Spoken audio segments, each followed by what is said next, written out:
the last episode, I talked about uh, the problem that I think Plato is trying to solve with his theory of love, this sense of existential alienation, of being cut off both from nature and our own ourselves, our own human nature, our inner nature.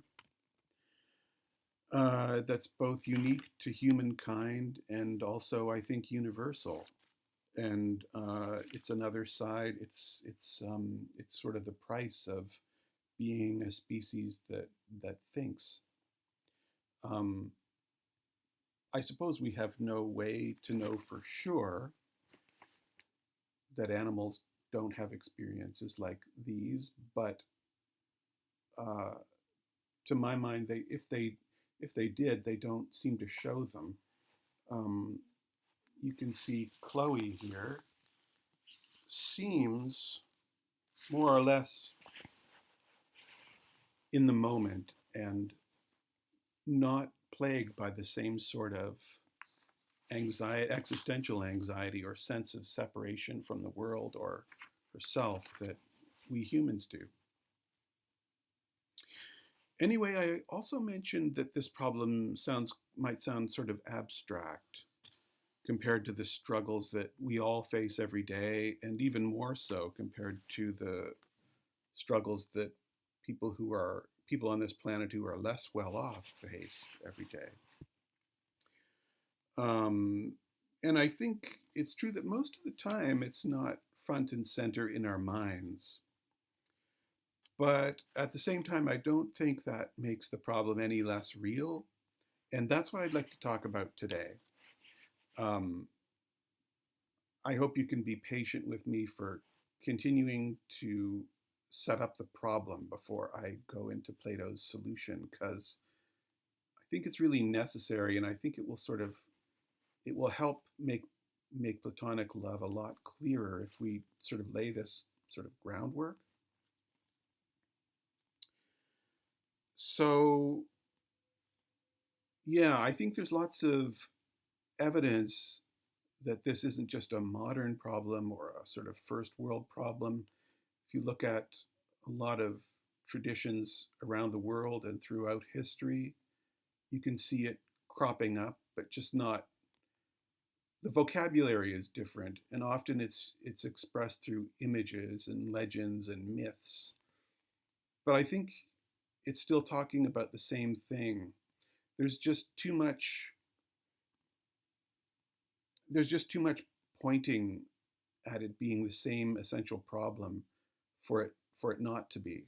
So, just for example, if I could go back to I mentioned in last time this episode of Genesis with Adam and Eve.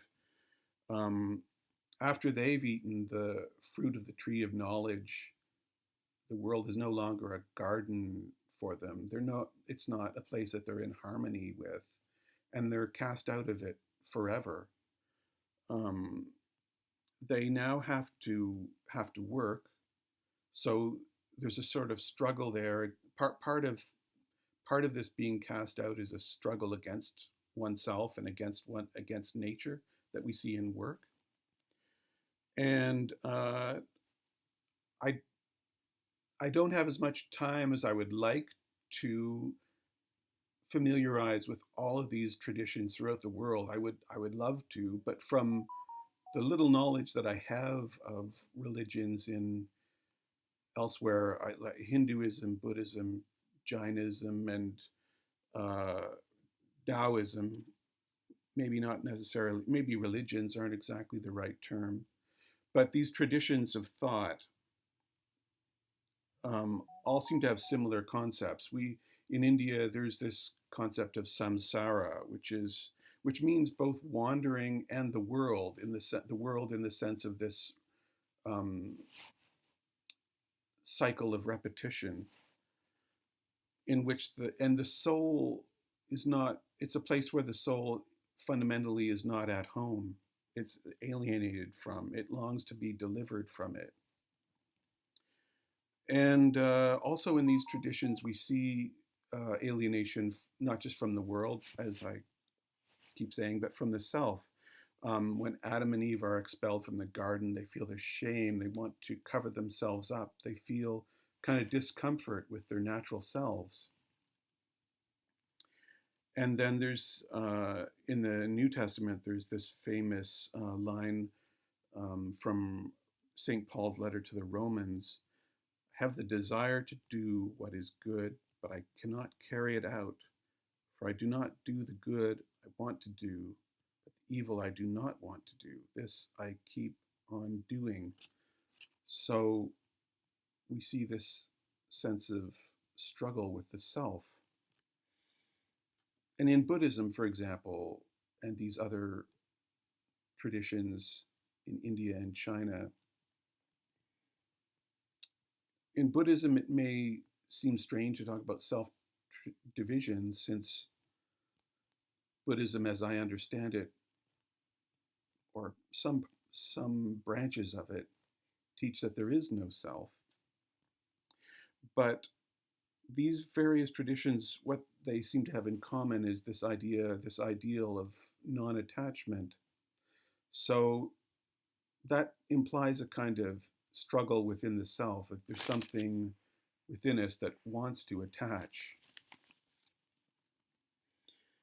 And but also this sense of struggle against the self is universal in the sense that it goes beyond just world religions. It's not limited to them. And it also is not something that we've been able to fix with all science and technology, which may even have made the problem worse, which I'll get into in a later episode. And I think one way this sense of alienation can surface is in a kind of melancholy, a sort of creeping hopelessness that might be in the back of our minds, but can still sort of infect our thinking. And this sense that both the world and our desires will always be sort of a cipher to us. We'll never really be able to know the world or satisfy ourselves. And I think the Italian writer Italo Calvino captured this melancholy quite wonderfully and really memorably in the opening of his book, Invisible Cities. I think I might read it to you. The premise is that the medieval Venetian explorer Marco Polo is staying with the Mongol Emperor Kublai Khan and is telling him stories about the places he's visited. In the lives of emperors, there's a moment which follows pride in the boundless extension of the territories we have conquered, and the melancholy and relief of knowing we shall soon give up any thought of knowing and understanding them. There's a sense of emptiness that comes over us at evening, with the odor of the elephants after the rain and the sandalwood ashes growing cold in the braziers, a dizziness that makes rivers and mountains tremble in the fallow curves of the planispheres where they are portrayed, and rolls up one after the other, the dispatches announcing to us the collapse of the last enemy troops from defeat to defeat, and flakes the wax of the seals of obscure kings who beseech our army's protection, offering in exchange annual tributes of precious metals, tanned hides, and tortoise shell. It is the desperate moment when we discover that this empire, which had seemed to us the sum of all wonders, is an endless, formless ruin, that corruption's gangrene has spread too far to be healed by our scepter, that the triumph over enemy sovereigns has made us the heirs of their long undoing. So being a thinking animal can leave us with this melancholy sense of being by nature out of sync with nature, including our own selves. And in a way with a sense that we'll never be able to satisfy ourselves. But There's another side to this existential alienation that I think is even more difficult. Um, if our feelings are difficult enough to interpret, it can seem as though we're prey to blind impulses that have nothing to do with goodness. And I think this can be reinforced by that sense of regret that's also part of being human. We make mistakes and we're aware of having made them. And sometimes one of the most difficult things about being a human is to figure out how to deal with that. So I think we're all on some level walking around with this sense of anxiety that we might not be good. And that thought makes me think of that scene from the beginning of Saving Private Ryan, where the veteran at the cemetery turns desperately to his wife for reassurance that he's lived a good life. There's an almost panic in his eyes in that scene. Like the melancholy I mentioned earlier, this anxiety it's usually not something we're conscious of, I think, but it can manifest itself in quite profound despair, so that existential anxiety can even be an existential threat. And you might know Eckhart Tolle, the spiritual writer. He tells us in The Power of Now that he experienced something like this. He awoke one night, I might read to you from his book.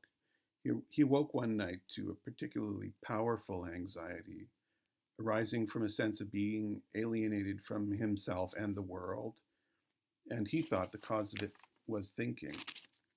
He writes, "The silence of the night, the vague outlines of the furniture in the dark room, the distant noise of a passing train, everything felt so alien, so hostile, and so utterly meaningless that it created in me a deep loathing of the world. The most loathsome thing of all, however, was my own existence. I could feel that a deep longing for annihilation, for non-existence, was now becoming much stronger than the instinctive desire to continue to live." He says he had the thought that he could not live with himself any longer when suddenly it occurred to him, like an epiphany, that he was thinking as though he were two people, himself and the self that he could not live with. And so he concluded from that that the second self, from which he felt so alienated, was just a construction of his mind. And this was the beginning of his practice of trying to minimize thought and instead live in the immediacy of the now. And I think he's probably helped a lot of people who have a problem with overthinking. But I don't think it's necessary to minimize thinking in order to be happy or a good person. And I think thinking is in some way really at the core of our being. And I'm not convinced that happier, better life could lie in something that seems like a kind of annihilation of the self.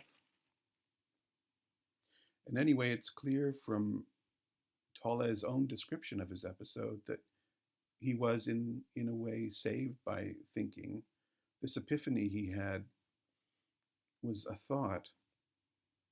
And of course, his whole book is an attempt to capture thought. And he hopes to help others by sharing his thoughts with them. So anyway, there's been a lot of heaviness in this episode, but I want to close by talking about the existential hope that Plato brings.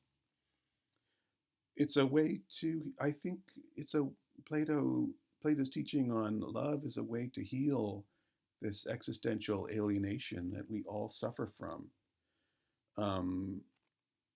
But it's not by either blotting out our feelings or extinguishing our thoughts. In fact, I think you'll find that it's more like bringing the two back in marriage, a kind of happy union with each other. In fact, you'll find it's an ecstatic one, and it's you could call it a kind of psychic healing, but it's more than just a recovery from something bad. It it can really set us on the path to a fuller life than we've been able to conceive before, I think. And I'll be getting into that, of course. But in my next episode, I'd like to spend a little bit more time on this groundwork and talk about why I think Plato's teaching could be more important to us now than ever before. So thanks very much for listening, and I hope to see you then.